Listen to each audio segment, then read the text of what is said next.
పోలీసులు అధికార బలంతో ఈ రోజు ఈ విధంగా గాయపరచడం జరిగింది.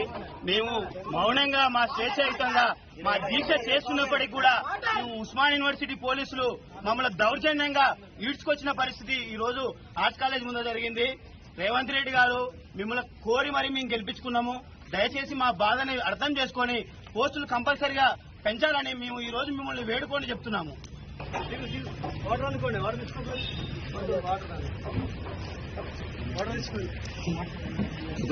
ఈరోజు